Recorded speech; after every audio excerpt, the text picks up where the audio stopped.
That was so that was awful. I'm happy for you that you like him. Yeah. Says the guy who has like 17 different shirts with players' faces on. Like they're not even jerseys. No. These are like These are like illustrations $8 of these shirts. Oh, players. yeah, they're terrible. I mean, they're so ugly that they're kinda great. I mean, it's just, uh, It's there's something phenomenal. about them. I love them. Yeah, and you're gonna A call me closet out full of them. for being in on a really good player here in 2023.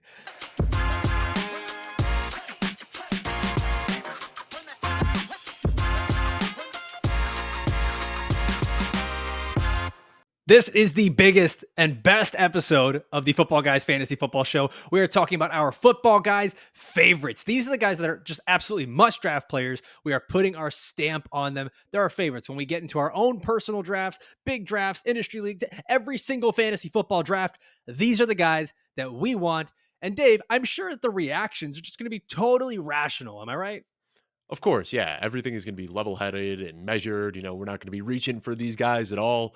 I will say though, I wanna get these guys in every single draft, but you still do have to play ADP to some extent. I like, we're gonna talk about this first guy here. I'm not reaching for him with the 101. Like, he still has to fall to me at a recent value, but these are guys that I'm willing to reach, like, half a round for to make sure that they do end up on my team, and we got some really fun guys planned that we're gonna talk about today.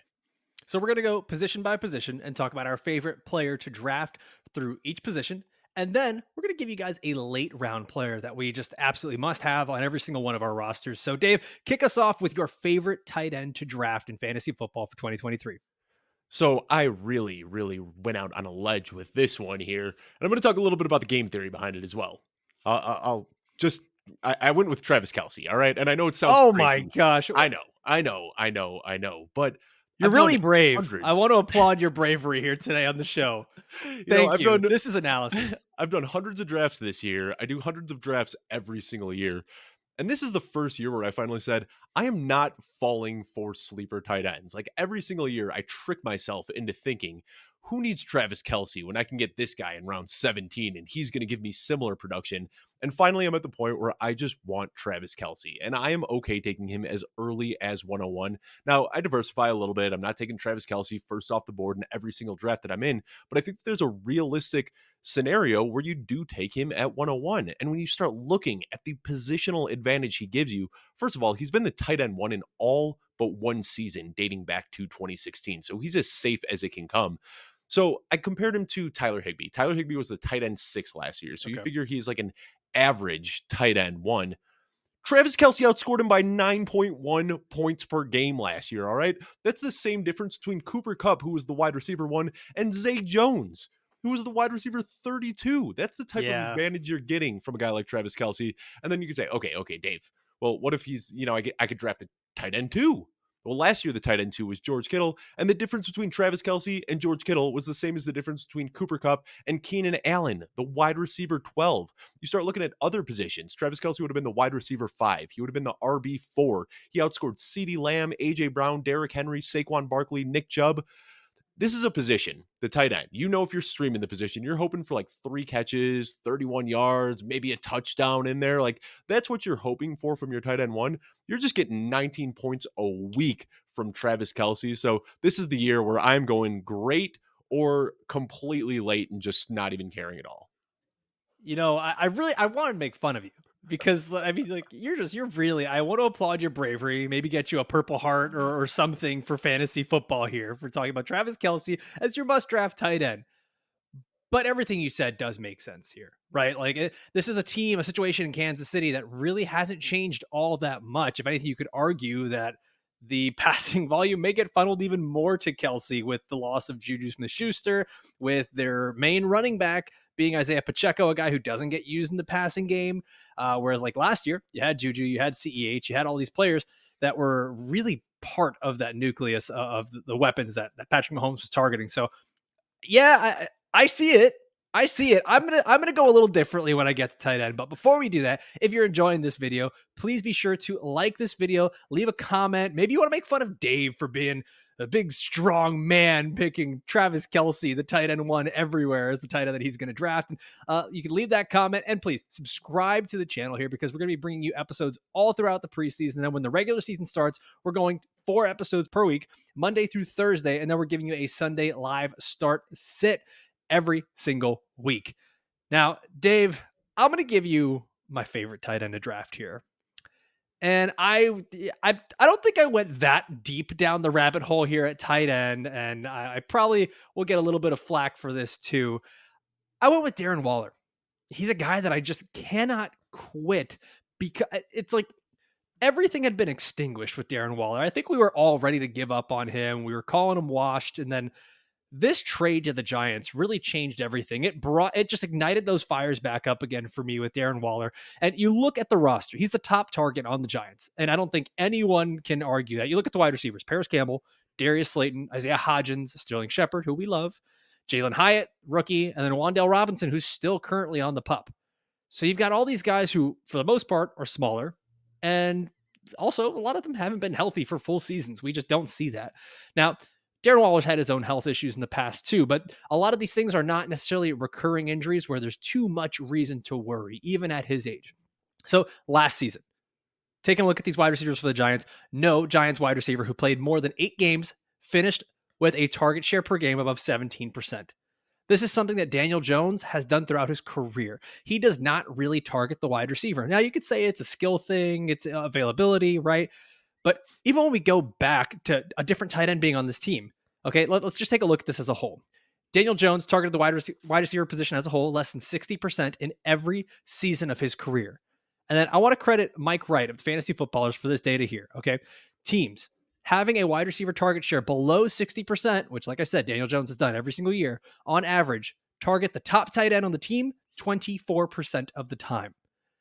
Okay, and then when a tight end is targeted 24% of the time, since 2015, there have been 19 guys to do that, a rather large sample size. All of them finished as top 5 tight ends. And so to me, what you're looking at here is, let's say Darren Waller doesn't even give you all the touchdown upside you want, right? Maybe the Giants offense isn't good, but the target share is going to be there. We've seen this before with Evan Ingram, who was 3rd in the league in targets in 2019 and 5th in the league in targets in 2020. And this coaching staff who really likes using the tight end. You look at offensive coordinator Mike Kafka. He's been with the Chiefs since 2017. They've got a pretty good tight end there, Dave. I think you might have mentioned him earlier in the show. And then head coach Brian Daboll, former tight ends coach with the Patriots, where he was working with Gronk. These are coaches who want to build an offense around a top tier tight end. They have a quarterback who wants to target the tight end. And I'm just going to throw this little nugget out there. Last time that a Brian Daboll coached offense traded for a top pass catcher, it was the Buffalo Bills getting Stephon Diggs. And he was used a lot that year and had a career season. So I do expect Waller to be used a ton in this offense. He's being drafted as the tight end 6, so even below what I believe his floor should be if he stays healthy, and you're able to get him in the middle of the 6th round. So to me, that is a guy that I want to at least prepare for in my drafts where I could say, okay, I can get Darren Waller in the 6th round and give myself an advantage at tight end and not pay the Travis Kelce price for it. Yeah, and he's suppressed in value right now because of the injury concerns, and that's the only reason he's not getting drafted higher. So, little peek behind the curtain. I mean, you picked Darren Waller. Darren Waller would have been my guy. And then we just talked about Kyle Pitts a few days ago on our show as a breakout candidate. I didn't want to regurgitate everything with Kyle Pitts. And then Mark Andrews is another guy that I find myself liking, but those are the 3 or the 4 guys that I'm kind of okay investing a little bit of draft capital in. I'll take Travis Kelce in the 1st round. I'll take Mark Andrews in the 2nd round. I'll take Darren Waller and Kyle Pitts in the 5th and 6th round. But I feel like everybody else kind of falls into that kind of tight end dead zone. I'm not too allured by Dallas Goedert and TJ Hawkinson, who we talked about a couple days ago as well. There's a lot of these other guys that I'm just not really falling for this year. So if I'm not getting one of those 4 who are in my rankings, my tight end 1s, 2s, 3, and 4, if I'm not getting those 4 guys, then that's when I'm okay just completely kick into the 16th, 17th, 18th round and just kind of figuring it out and hoping that somebody hits. So yeah, completely in agreement. Love Darren Waller. And yeah, I think you just go with the great or late. And I think Darren Waller falls into that great tier. Yeah, I think that he should be, and by many accounts, he is being ranked as a top 3 tight end for a lot of analysts across the industry. And I think ADP just hasn't caught up there yet. Let's move on to our next position here. We got our tight ends in. Let's go to the quarterback position, Dave, where you have your favorite quarterback to draft in 2023. Yeah, and I'm being cautiously optimistic with my projections this year because last year I nailed it when I said Justin Fields was going to be a 1,000-yard rusher. And if you want to pull up some really fun receipts on Twitter, just search my name, Justin Fields, 1,000 yards, and you I'd will rather see not. me getting shredded in the quote tweet saying that there is no possible way. And then we saw what Justin Fields did. And now this year, I'm projecting the complete opposite. I'm expecting him to take a step back as a rusher and start throwing the ball more. And that's something that they drafted him to be. Justin Fields wasn't a prolific rusher in college. He showed some athleticism here and there, but he was a pocket passer and he was operating a pass first offense at Ohio State. And it seems like that's exactly what the Chicago Bears are doing now is they have made the investments to put him in a pass first system. Obviously, that starts with DJ Moore. They traded for a wide receiver one, and they're following the same exact blueprint that we saw the Buffalo Bills do when they brought in Stephon Diggs. And we saw the Arizona Cardinals do it with DeAndre Hopkins. And we Yep. saw the Philadelphia Eagles do it with AJ Brown. We saw the There's been Dallas there's been a Cowboys do it formula, with Amari Cooper. They go back. Yeah, there's a lot right? of teams that have done this.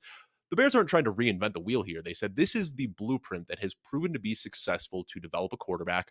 Let's follow that same exact blueprint. And the Bears general manager, Ryan Poles, said that going into the 2022 season. They tried it with Chase Claypool, and good on the Bears for saying, hey, maybe Claypool isn't that guy. So then they tried it again with DJ Moore. And in the small taste, we've seen DJ Moore has been that guy. So I think when you look last year, from week 5 onward, those first 4 weeks, they were running like 20 plays per game. They weren't throwing the ball at all. So if you look from week 5 onward, Justin Fields was the QB3 in fantasy scoring. Only Jalen Hurts and Patrick Mahomes scored more than him. So I see that kind of as his floor. Like if he doesn't take the step forward as a passer this year, he's going to run all over defenses and still provide a ton of fantasy upside. And if he does take that step forward as a passer, then we see him have a breakout akin to Jalen Hurts last year, Josh Allen a few years ago. So Justin Fields, trying not to show my homerism here, but Justin Fields is my ride or die, my football guy, my football guy's favorite, whatever we want to Football call guy's it. favorite TM. Football Okay, guy's that's yes, favorite trademarked Justin Fields. yes. There we go. All right. So Dave's got his football guy's favorite quarterback to draft for this year, Justin Fields. And before we keep going, I want to let you all know that this is the last week to enter for a chance to be in the listener league. All you have to do, leave a review on Apple Podcasts or Spotify. Send that screenshot over to Kluge at footballguys.com. That's KLUGE at footballguys.com. You'll have the link in the description so that you can go ahead, head on over to the audio version of this show and leave that review. Once again, just, give us your real opinion, your real thoughts. You don't like Dave, 5 stars. That's it. That's all you got to do. All right. So I'm going to move on here to my football guy's favorite quarterback to draft. It's another guy named Justin, and I'm all about Justin Herbert this year. And you know what? He burned me last year. And I thought that Justin Herbert could take that next step last year. And I was drafting him relatively early wherever I could. And everything went wrong for Justin Herbert and the Chargers in 2022. It was a complete disaster, Dave. Like, this is not something where we saw Justin Herbert regress. Every unlucky thing that could happen happened. And we saw how it affected him statistically. He went from 41 touchdowns to 25. He had his rib injury early in the season here, where his rushing yards per attempt were cut in half. 0 rushing touchdowns. I don't know if you've had rib injuries before.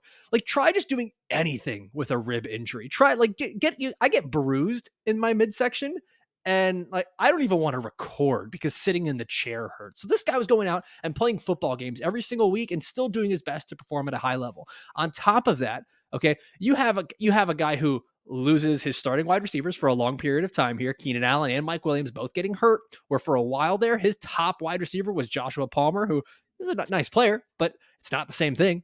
And then he's losing O-linemen left and right. He lost his left tackle, Rashawn Slater, who was a Pro Bowler as a rookie. This contributed to Justin Herbert getting sacked more, getting pressured more, and his 8 fumbles that absolutely affected his fantasy scoring. Then you just let's just get away from the bad luck stuff and just look at what happened from a philosophy standpoint last year with Joe Lombardi as the offensive coordinator. The average depth of target for that passing offense was 26th in the league. And let's put even a little bit more context to this. On early downs, first and second down, okay, Justin Herbert's depth of target was 5.6 yards. That ranked 47 out of 47 qualifying quarterbacks in 2022. When you have a player as talented as Justin Herbert with the big arm, and he is dead last amongst every single, not just starting quarterback, but every single quarterback that was playing. That is not good. It's such an outlier. Only David Carr with the Texans as a rookie had worse numbers than that. I really want to emphasize how much of an outlier last season was for Justin Herbert. Now in steps Kellen Moore, who's been the offensive coordinator for the Dallas Cowboys, who were literally just saying, we're scoring too fast. We don't want to do that. Get out of here. He goes on over to Los Angeles to be with the Chargers. And last season, okay, with Dallas, they were third in pace of play. And that offense was moving so fast. Now, granted, the Chargers are moving pretty fast too, but the Cowboys were eighth in in depth of target. Try to get that one out. But the offense is going to move faster. It's going to make more explosive plays. And when Justin Herbert did throw the ball downfield, and the very few times he did, he was one of the best deep ball passers in the league, ranking fifth in efficiency for expected points added per play. So now everything's looking up in 2023. New offensive coordinator, a new young rookie wide receiver, healthy return for the players around him, all the money that they gave him for this contract extension, and Brandon Staley is on the hot seat. Everything here points to the Chargers saying, we need Justin Herbert to carry this team. He's one of the last quarterbacks that you can draft in fantasy that has QB1 overall potential. He was the quarterback 2 in 2021, so it's not like he hasn't done it before. And he's still getting drafted as the quarterback 6 in the 5th round. That's where we both like to draft our Justins, in the 5th round. Dave, I am all in on my football guy's favorite quarterback, Justin Herbert. Yeah, completely with you. And I mean, it's crazy. I mean, no disrespect to Drew Brees, but like a 42-year-old Drew Brees should not be coached the way a young, early 20s Ferrari of a quarterback in Justin Herbert was. And that's exactly what Joe Lombardi did. You know, he had this like little dink and dunk offense that he was working for Drew Brees, and it worked really well there. But then trying to, put that same restriction on Justin Herbert, it was painful to watch last year. So I'm really excited to see what he can do in a more vertical pass attack. But yeah, main thing when you're in your drafts, we've talked about this on a few shows now. That's kind of where the tier fall off is. At the end of that elite tier of quarterbacks, it's Justin Fields and Justin Herbert. So you don't really want to pay up for Patrick Mahomes and Josh Allen and Jalen Hurts when you can get similar production later in your draft. So when you're in the 5th and 6th round, just hear my voice and hear Alfredo's voice. Draft the Justins. Mostly mine. Draft the Justins. Why do we sound why do we sound like that in people's head? We're whispering. That. I don't know. That's the head voice. I don't know. It's dreamy. Dave, we're in their head already. We don't need to whisper. No one else is hearing it. All right, let's move on. We're no more talking about whispering in people's ears or in their head. Dave, let's hear your football guy's favorite running back to draft here in 2023. So this guy is very much so a post-hype sleeper. You could even call him a post-hype sleeper at this point. J.K. Dobbins, man. I love this guy. I'm repping the J.K. Dobbins shirt today. There we go. You might think I'm a Ravens fan. You know, I got the Lamar Jackson jersey behind me. I was talking about Mark Andrews earlier. Now here I am hyping up J.K. Dobbins. I'm really not a Ravens fan. They just tend to draft some of my favorite players. Speaking of, did you see Zay Flowers the other day? All right, not going to get off on too much of a tangent here, but J.K. Dobbins, man. This 2020 draft class was loaded if you look back at it, and he is kind of the forgotten man there. It gave us Jonathan Taylor, DeAndre Swift, Cam Akers, Clyde Edwards-Helaire snuck in the first round as well. But J.K. Dobbins is arguably one of the best running backs in that class, and he had a pretty slow start to his rookie season, but saw a huge uptick in volume in the back half of the year. And over that time, he was averaging 88 yards. He had 7 touchdowns in 6 games, and he was doing that on just 13.3 touches per game. He was touted as an elite running back going into the next year. Everybody was in on him, and then he tore his ACL, LCL, hamstring, meniscus, just shredded everything in his knee. Missed all of 2021, started the 2022 season on the PUP list, and when he returned in week 3, he had a pretty minimal workload. He kind of had this like limp in his gait, didn't look like himself, re-injured himself in week 6. And despite all of that, he came back from weeks 14 through 17 and averaged 14.3 touches per game, even more than he did at the end of his rookie season when he had that nice little breakout. His 1.1 rushing yards over expectation per attempt ranked 5th best in the NFL. Khalil Herbert, Nick Chubb, Tony Pollard, Travis Etienne, and then J.K. Dobbins. So even with a bulky knee brace and a limp in his gait, he was still one of the most effective rushers in the league last year. The staff trusts him. He's wildly talented, and now he's 2 years removed from his knee injury. You know, some of these grades that we look at, the measurables, were obviously before the knee injury, so we got to hope that he didn't lose anything there. But before the injury at the combine, 99th percentile size adjusted speed score for running backs, 96th percentile burst. And you just see the speed and the elusiveness just pops off when you're watching him on film. And he's still just 24 years old. So he's going to be able to get that injury in his rear view at some point. 2 years removed from the injury in this revamped Todd Monken offense that we have talked about ad nauseum on this show, I am very much so invested in a J.K. Dobbins bounce back this year. And I think, if anything, the one thing that you can really look at with a potential J.K. Dobbins bounce back or any of these Ravens players is Todd Monken. And it's just the way that he's been able, specifically running backs, to utilize running backs where he's been able to get them to work into the passing game. And that's something we really haven't seen yet with J.K. Dobbins. So that could be a brand new facet that just allows him to elevate into that RB1 status, Dave. Yep, completely agree. And we're seeing that in camp already, where he is getting a ton of reps as a pass catcher, something we haven't seen historically from Lamar Jackson, but they're coaching him up, trying to get him to throw to J.K. Dobbins more. And it's kind of weird because that wasn't in the playbook in Ohio State either. So we've got a Ohio State track record. We've got a few years in the NFL where he hasn't been a pass catcher, but he has the skills to do it. And we said that about Kendry Miller, didn't we? Like, Kendry Miller wasn't asked to catch passes in college, but we knew he had the skill set. And then in one of his first preseason games, we see him laying out 30 yards downfield for a catch downfield. I think J.K. Dobbins can do that. He has that sneaky pass catching upside that a lot of people aren't really factoring into their projections this year.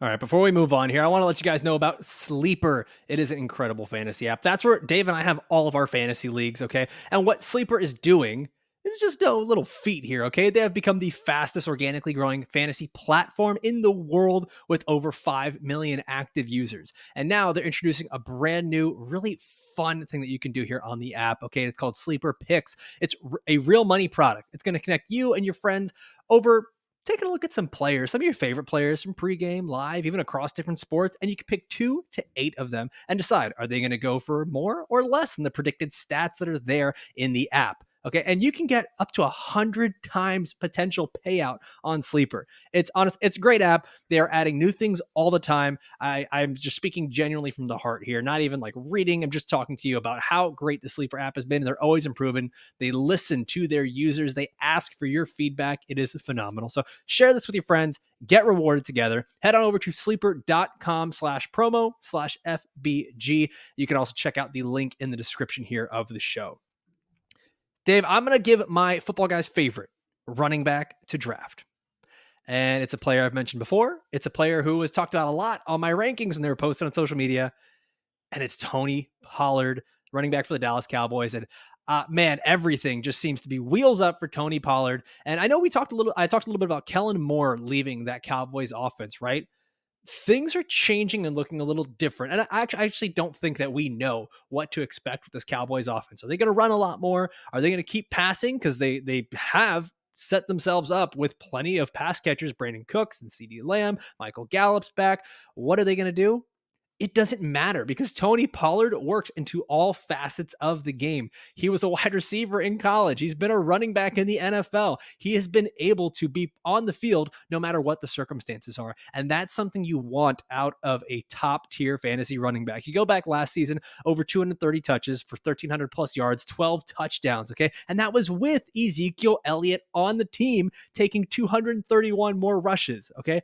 Is this me saying that all of a sudden this means that Tony Pollard is going to get 500 touches? No, that's not what that means. But when the Dallas Cowboys are competing in games and they want to win, and they've got Tony Pollard here on his, Dave, am I correct on the 1-year deal? They franchise tagged him? Yep. Right? And he was quick to sign it, where everybody else kind of held off. He was just like, sure, I'll take my $15 million. When the Cowboys are in these competitive games, they're not going to be thinking about load management. They're just going to keep saying, let's get the ball in the hands of our best player. Last year, Pollard finished as the running back 7 overall, and he was running back 9 on a points per game basis. Like I said, that was with Ezekiel Elliott in the lineup, taking touchdowns, taking even some passing down work. We saw how good of a blocker he is when he played center in that final play. And then you go back and you look at the sample size from week 8 to 16. The most important part of the fantasy season last year, Tony Pollard was the running back 2 in fantasy points. He's averaged 19 PPR points per game when he gets at least 13 touches. I'm going to imagine, as the starting running back for the Dallas Cowboys, he's going to get at least 13 touches, probably more. I think we could be looking at 16 to 18 touches per game for Tony Pollard pretty easily. And we've seen that when Zeke has missed time, Pollard handled 73% of the of the rushing attempts. Okay, so the carries. That's 16 carries per game, averaged 29 PPR points. I don't even have to do the math. That's Oh, RB1 wow. type stuff right there. Okay. Granted, these are small sample size things. There are certain things that could change, but everything is pointing in the right direction for Tony Pollard. And like I said, if you're worried about more passing, Pollard's going to be on the field. If you're worried about more running, Pollard is going to be the guy that's going to be getting those carries. Okay. He's an incredibly talented player. He was first in yards after contact per attempt last season. And he has been able to he's one of like the few running backs, okay, with runs of 10 or more yards. He's done that on 13% of his carries in 3 out of 4 seasons. I want to like put this into context. Since 2011, there have only been 15 running backs to do that in 3 seasons. And that has been for everyone. That's like been like through their career. And we're talking about in 10 plus years, 3 seasons of that kind of production. Tony Pollard did it in 3 out of 4 seasons. And that's with splitting time with Ezekiel Elliott. I can just keep going about all these numbers, but everything points in the right direction for Tony Pollard to match his efficiency with the volume that he can get in this Dallas Cowboys offense. And you're still able to draft him as the running back 8 in the second round. He's my running back 4 because I'm such a believer in him this season. Tony Pollard is my football guy's favorite running back to draft. Yeah, you know, a couple of months ago, I was kind of off Tony Pollard for the same reason I was off Ramondre Stevenson. I was expecting them to add to the backfield, but here we Right? are, a few weeks away. Nobody's been added to the backfield, so I am with you. I've moved Tony Pollard up my rankings. I'm looking at him as early as the 1-2 turn, but I just can't get the fear out of the back of my mind that the fantasy gods just don't want us to have good things and Well, nice we know things. how And brave you are. You dropped Travis Kelce as your tight end to draft, so we've none had of this Tony is Pollard. surprising. We've been waiting for this breakout for years and years and years, and like now the stars are aligning.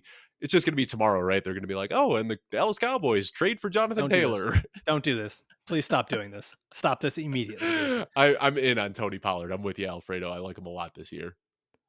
All right, let's move on before you say something else that's stupid. Dave, give us your football guy's favorite wide receiver to draft in 2023.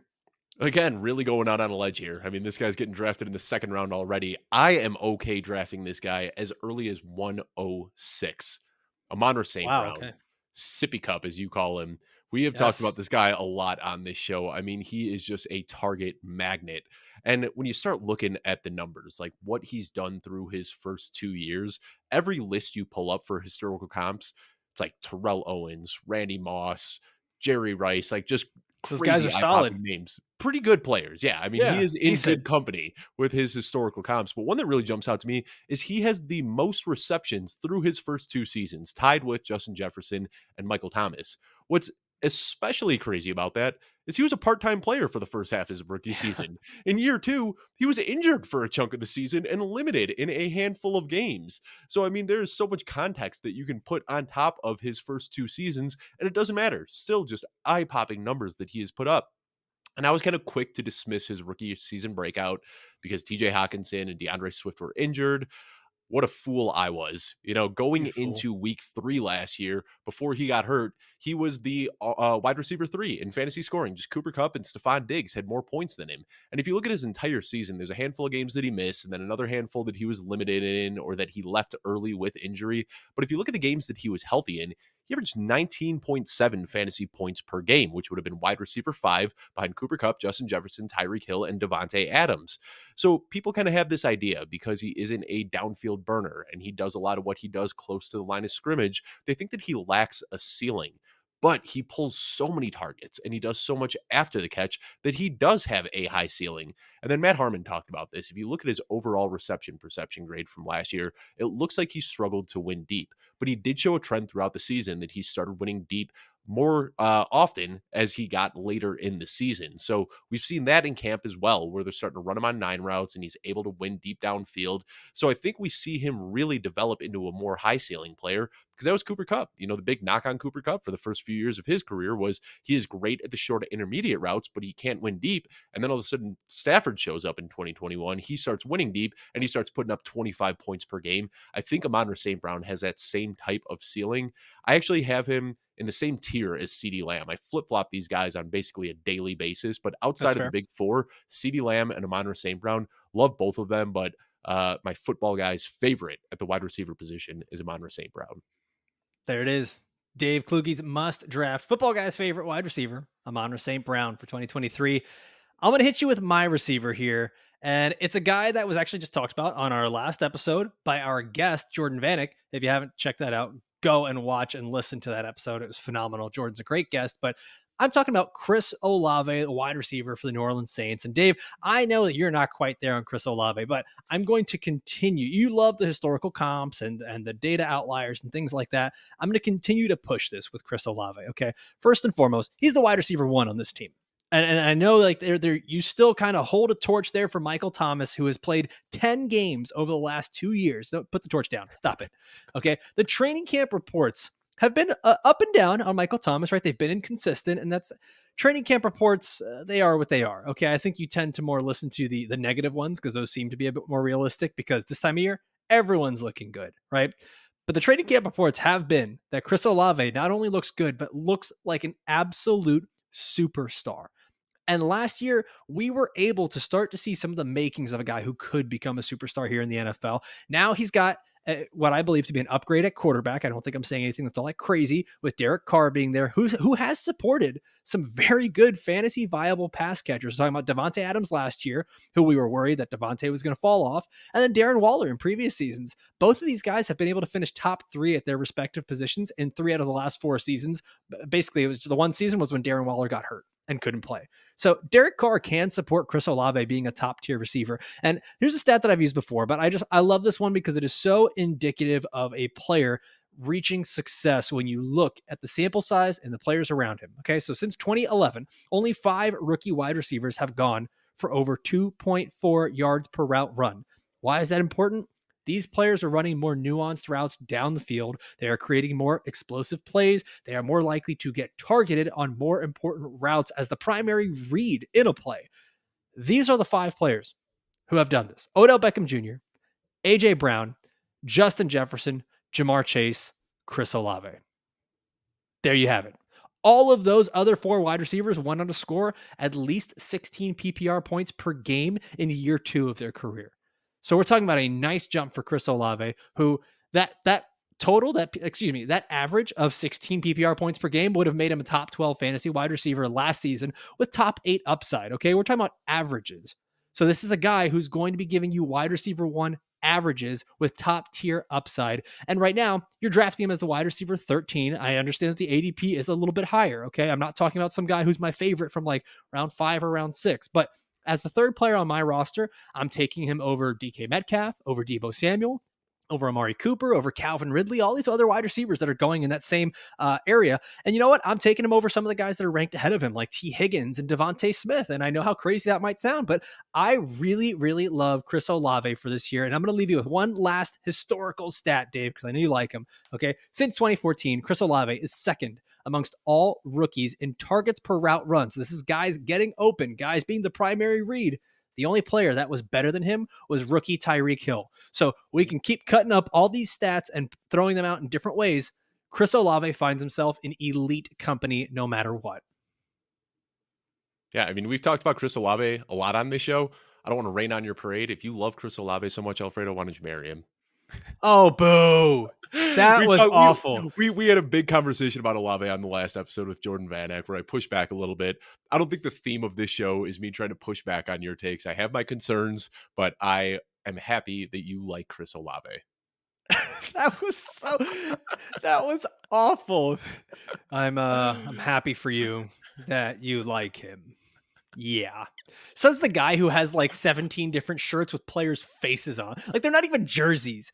These are like these are like illustrations of these players. Oh, yeah, they're terrible. I mean, they're so ugly that they're kind of great. I mean, it's just there's something about them. I love them. Yeah, and you're gonna call me out for being in on a really good player here in 2023. Well, we're gonna give you 2 more players who are our late round football guys' favorite players to draft. That's going to be over on the audio version of the podcast. Okay, here we've given you some of the more obvious guys, the guys that are going a bit earlier. You can go over to the podcast and check out these other players that we're going to give you. It's totally exclusive, but it's really easy to find. All you got to do, click the link in the description here, and you're going to head on over to the audio version of this show. This has been our football guys' favorites, the must draft players for 2023. Thank you so much for watching.